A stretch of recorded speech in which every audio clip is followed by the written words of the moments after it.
I want to stay in California for a moment here because U.S. Border Patrol agents will start arriving in the San Francisco Bay Area as soon as tomorrow.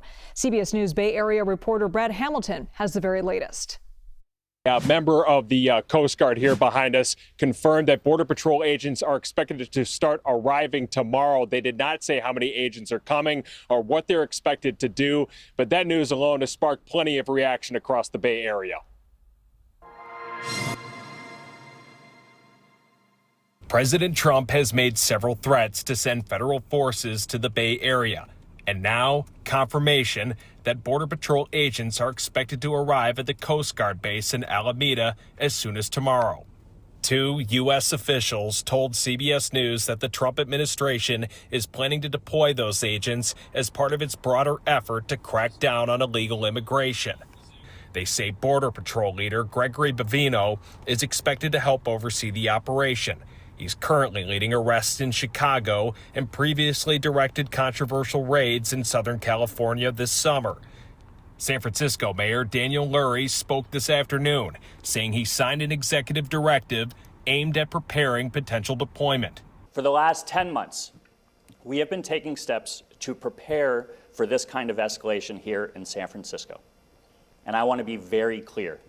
We are prepared. The city has activated its Department of Emergency Management to coordinate across departments and is working with groups like the Rapid Response Network to support immigrant communities. We don't exactly know what the federal government is planning in San Francisco and across the Bay Area. But we do know this federal administration has a playbook. In cities across the country, masked immigration officials are deployed to use aggressive enforcement tactics that instill fear, so people don't feel safe going about their daily lives. Abel Moten, a union rep for legal service workers, had already planned an event in the Mission District. And what we've been calling for is for a general strike against the Trump policy on immigration and a whole wide range of policies. After learning about the agents coming, he said it underscored why. Now that it's coming home, hopefully people will see that this is not the bubble that we imagined it was.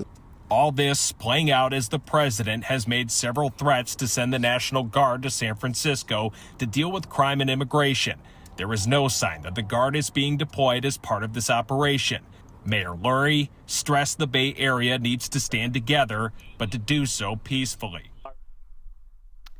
Let's bring in Nolan Higdon now. He's a political and media analyst at the University of California at Santa Cruz. Nolan, great to see you.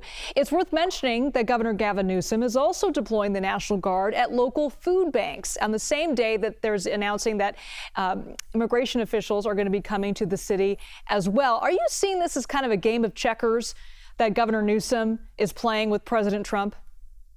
It's great to see you and great to be back on the program. And yes, I do see this as a game of checkers. I think it's no secret that Governor Newsom has been keeping an eye on the White House. And one of the pathways he sees to getting there is to basically out-Trump Trump, right? We see him on social media trying to engage in humor and aggressive social media posts. He's even picked fights with media personalities like Joe Rogan. So he's trying to out-Trump Trump. And I think the National Guard is a way to do that. I think Governor Newsom is anticipating that Trump is going to start attacking these blue governors for not wanting to use the National Guard. And this way, Newsom can say, no, I am using the National Guard, but I'm deploying them to solve a problem, in this case, staffing food banks, which Newsom is trying to show as an issue caused by what he's trying to argue is Donald Trump's shutdown. So I think this National Guard move is just a part of a larger strategy that Gavin Newsom is using to get himself in the White House.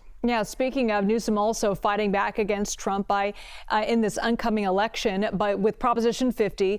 We talked about this in the recent CBS News story we read just a couple of minutes ago. There was a recent CBS News poll that found that folks voting yes on Prop 50 are doing it primarily to oppose Donald Trump, and it's less about their local politics. Are you seeing this trend with other elections across the country, that voters are casting their ballots to show their support or not for the president, even though Donald Trump is not officially on the ballot? Yeah, this is one of President Donald Trump's real skills. He's able to take any issue or even any race and somehow make it about himself. This has been a process for almost his whole political life, the last 10 years. California voters will remember even when Gavin Newsom faced a recall during the COVID-19 pandemic. A lot of the ways in which Governor Newsom tried to frame that was a MAGA recall or a Trump-inspired recall. So putting Trump as the focal point has proven good for politics, both at the local and state level, because whether you like Trump or you dislike Trump, as that poll indicates, he's a motivating factor in getting people out to vote. I want to pivot to the New York mayoral race. Zohran Mamdani and former Governor Andrew Cuomo, two top the candidates there. Cuomo is running as an independent in a race after he lost the Democratic primary to Mamdani.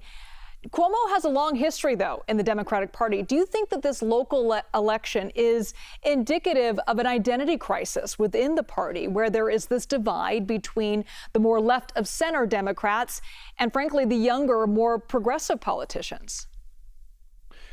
Absolutely. I think this division has been brewing within this party, certainly over the last decade. You can go back to the support for Bernie Sanders and how that antagonized a lot of the party's leadership.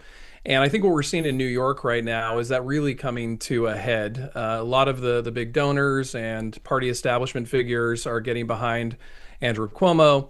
A lot of the folks who are frustrated with the Democratic Party and looking for newer energy are getting behind Mamdani.